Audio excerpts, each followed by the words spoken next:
Welcome to middle education. लीजिए students, आपके सामने कक्षा 9वीं के गणित का 101% एकदम रियल प्रश्न पत्र लेकर के आ चुका हूं।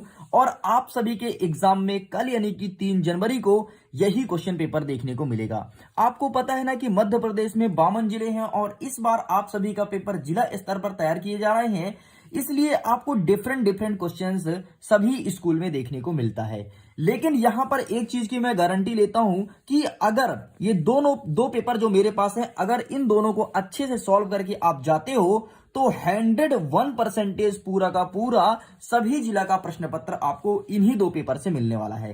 देख लो, सबसे पहला पेपर यहां पर है अर्धवार्षिक परीक्षा वर्ष 2022-23 कक्षा 9वीं गणित का पेपर, और दूसरा पेपर यह है आपके सामने जहां पे स्पष्ट रूप से लिखा है कि अर्धवार्षिक परीक्षा वर्ष 2022-23 कक्षा 9वीं गणित का ये पेपर। तो सबसे पहले हम पेपर नंबर फर्स्ट को सॉल्व करेंगे कि शून्य बहुपद की घात क्या है। इस पेपर को सॉल्व करने के बाद हम देखेंगे कि दूसरा हमारा पेपर है जिसमें क्वेश्चन दिया गया है कि बहुपद पी एक्स बराबर 3x-2 का शून्य क्या है। तो दोनों पेपर को अच्छे सॉल्व करने का प्रयास करेंगे। चलिए इस पेपर को भी मैं साइड कर देता हूं और इस पेपर में जितने भी क्वेश्चन है सभी को अच्छे से कवर कर लेते हैं। देखिए स्टूडेंट्स, जैसे ही आपको पेपर मिलेगा तो 75 नंबर का आप सबका पेपर रहेगा और 23 प्रश्न आप सभी के एग्जाम में देखने को मिलेगा। आगे देख लीजिए, यहां पर निर्देश लिखा गया कि सभी प्रश्न को हल करना अनिवार्य है। 1 से लेकर के 5 तक आपको वस्तुनिष्ठ प्रश्न देखने को मिलेगा और 6 से लेकर के 17 तक 2 नंबर के, 18 से लेकर के 20 तक 3 नंबर के प्रश्न, और यहीं पर 21 से लेकर के 23 तक 4 नंबर के प्रश्न देखने को मिलेंगे। अब यहां से हमारे सही विकल्प स्टार्ट होते हैं। पहला नंबर कहता है कि शून्य बहुपद की घात है। ऑप्शन दिया है 5, 1, 0 या फिर परिभाषित नहीं, तो इसका सही आंसर हमें लगाना है ऑप्शन नंबर डी, परिभाषित नहीं इस करेक्ट आंसर। देख लेते हैं प्रश्न क्रमांक दूसरा नंबर कहता है मूल बिंदु के निर्देशांक होते हैं। यहाँ पर ऑप्शन में 1, 1, 1, 0, 0, 0 और 0, 1 लिखा है, तो इसका सही आंसर हमें लगाना है 0, 0। आगे देख लेते हैं तीसरा नंबर कहता है निम्नलिखित में से कौन सा बिंदु बाई अक्ष पर स्थित होगा। तो देखो भाई साहब, सबसे पहले जहां 0 लिखा है उसे कहते हैं एक्स अक्ष। देखो कुछ इस प्रकार से लिखते हैं ना एक्स वाई, तो पहले वाले को एक्स मानते हैं, दूसरे वाले को वाई मानते हैं। तो जहां एक्स में 0 हो और वाई में कोई डिजिट हो वही इसका सही उत्तर हो जाएगा। और इस प्रकार से हमारा पहला नंबर ही है कि एक्स में 0 और वाई में 2, तो अर्थात ऑप्शन नंबर ए इस करेक्ट आंसर। देखो वस्तुनिष्ठ को अच्छे से देख लेना दोनों सेट के पेपर का, ठीक है, और दोनों को अच्छे से यहीं का यहीं रट लेना ताकि आपका एक भी प्रश्न बाहर ना जाए। चलिए आगे देख लेते हैं। हमारा नेक्स्ट क्वेश्चन कहता है 4th नंबर, किसी त्रिभुज के सभी कोणों का योग कितना होता है। तो त्रिभुज के सभी कोण का योग 180 डिग्री होता है, अर्थात ऑप्शन नंबर बी इस करेक्ट आंसर। आगे देखते हैं 5वां नंबर, एक समचतुर्भुज एक हो सकता है, क्या हो सकता है, पतंग, सबलंब, वर्ग या चतुर्भुज। तो इसका सही आंसर आपको ऑप्शन नंबर सी वर्ग को टिक करना है। आगे देख लेते हैं, किसी त्रिभुज में 2 भुजाओं का योग तीसरी भुजा से क्या होता है, बड़ा, बराबर, छोटा क्या होता है। तो इसका सही आंसर आपको बड़ा लिखना है। आगे देख लेते हैं, अब यहां से स्टार्ट होता है प्रश्न क्रमांक दूसरा, रिक्त स्थान की पूर्ति कीजिए। इसमें पहला नंबर कहता है आयत कोण के प्रत्येक कोण एक डैश डैश होता है। तो आयत का प्रत्येक कोण एक समकोण होता है, तो सिंपल सा यहां पर आपको समकोण लिख देना है कुछ इस प्रकार से, ठीक है।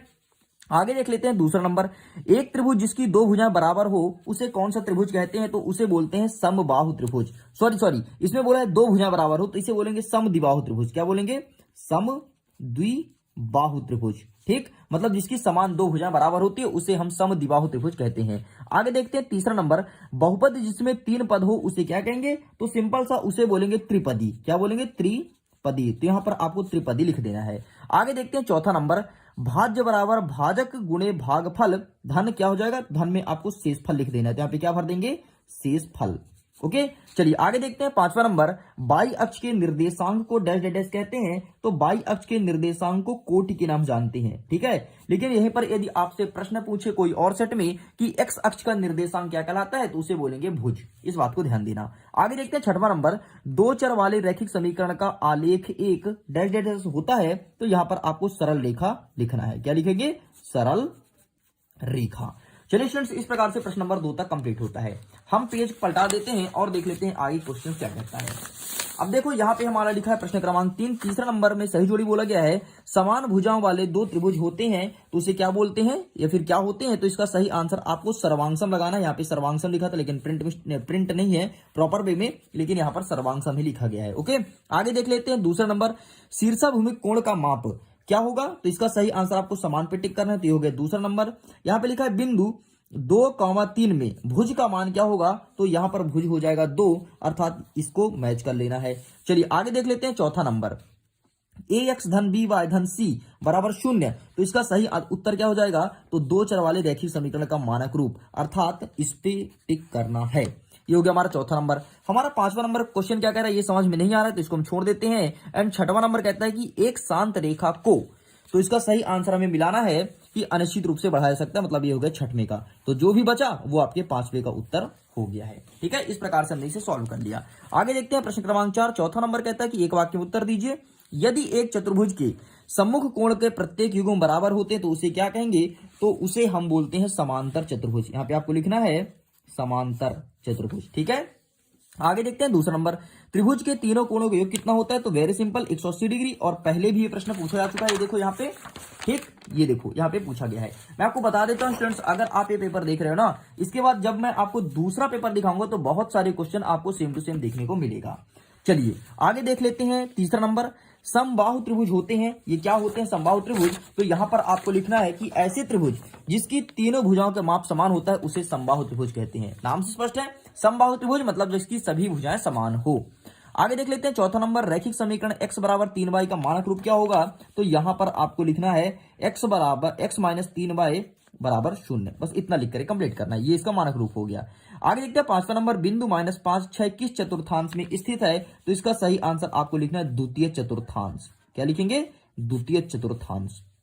आगे देख लेते हैं छठवां नंबर। रैखिक बहुपद का उदाहरण लिखिए। तो कोई भी एग्जांपल दे सकते हो, लाखों एग्जांपल है रैखिक बहुपद का। तो मैं यहां पे लिख देता हूं 7x धन 2 बराबर 6। ये हमारा रैखिक बहुपद का एग्जांपल हो गया है। ठीक है, तो इस प्रकार से ये भी कंप्लीट होता है। चलिए फटाफट हम सत्य असत्य देख लेते हैं। सत्य असत्य में पहला नंबर कहता है एक परिमेय संख्या का दशमलव प्रसार या तो शांत होता है या तो अनवांछनीय आवर्ती होता है। तो बिल्कुल सत्य हो जाएगा भाई साहब। प्रत्येक पूर्ण संख्या एक प्रकट संख्या होती है। नहीं नहीं नहीं, पूर्ण संख्या हमेशा 0 से स्टार्ट होती है और प्रकट संख्या 1 से स्टार्ट होती है, इसलिए प्रत्येक पूर्ण संख्या कभी प्रकट संख्या नहीं हो सकती है। ठीक है, आगे देखते हैं तीसरा नंबर।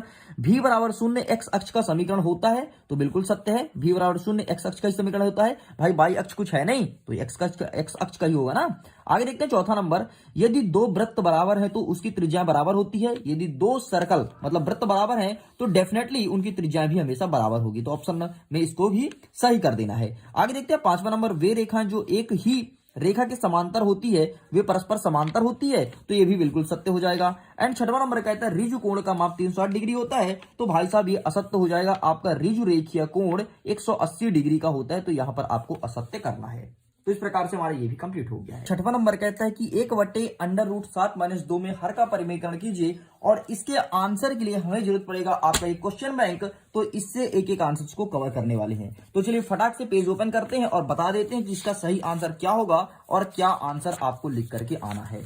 देखिए जैसे मैं पेज ओपन करता हूं तो ये रहा आपके सामने आंसर। आपको यही आंसर लिख करके आना है। 47 नंबर देख लो। इसको थोड़ी मैं जूम कर देता हूं ताकि आप इसे अच्छे से देख पाएं।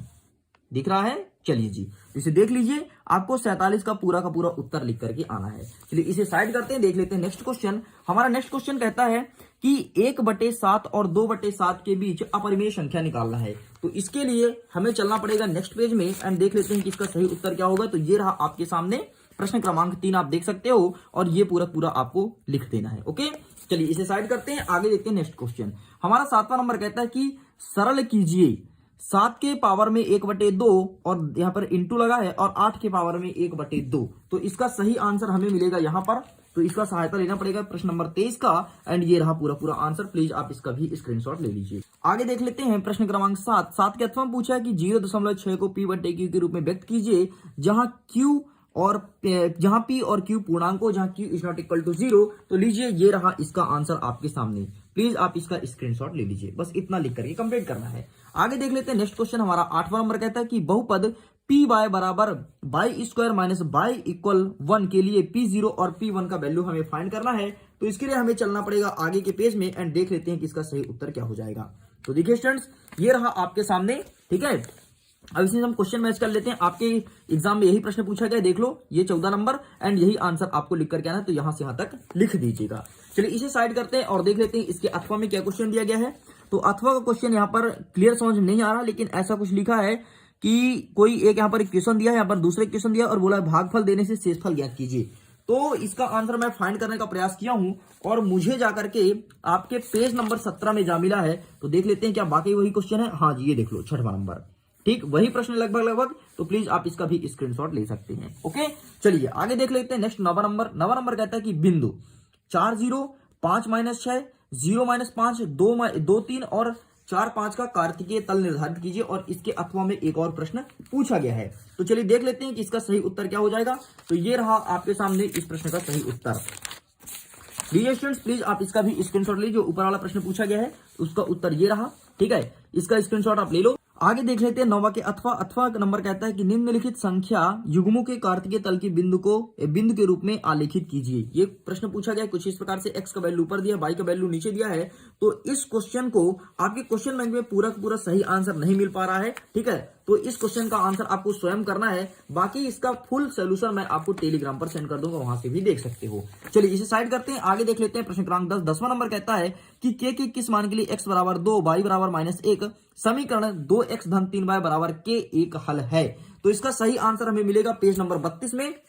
एंड पेज नंबर 32 ओपन कर लेते हैं, तो देख लो ये रहा आपके सामने आंसर, ठीक है। 12वां नंबर आप मैच कर लो, यही प्रश्न दिया गया है एंड इसका आंसर ये रहा आपके सामने। तो प्लीज आप इसका यहां से लेकर के यहां तक स्क्रीनशॉट ले लो। ओके, चलिए इसे साइड करते हैं, आगे देख लेते हैं। इसके अथवा में क्या बोला गया है कि उपयुक्त सर्व समीकरण का प्रयोग करके x धन 4 x धन 10 का एक गुणनफल है, ये हमें ज्ञात करना है। ये देखिए इसका फाइनल आंसर प्रश्न क्रमांक 19 में दिया गया है। तो इस प्रकार से स्टूडेंट्स अभी इस वीडियो में प्रश्न क्रमांक 10 तक मैं कंप्लीट कर दिया हूं। जल्द ही इसी पेपर का पार्ट नंबर 2 आने वाला है, जिसमें कवर करेंगे प्रश्न क्रमांक 11 से लेकर के और प्रश्न क्रमांक 23 तक के वे सभी प्रश्न जो आपके एग्जाम में देखने को मिल रहा है। फिर जैसे ये हमारा पेपर कंप्लीट होता है तो आपका जो दूसरा पेपर मेरे पास आ पहुंचा है, दूसरे सेट के पेपर को कवर कर लूंगा और आपका पेपर दिन बहुत ही अच्छा फिर जाने वाला है। ओके स्टूडेंट्स, सो वीडियो को एंड करता हूं। आपके एग्जाम के लिए ऑल द बेस्ट, जल्द ही मिलते हैं सेकंड पार्ट के साथ।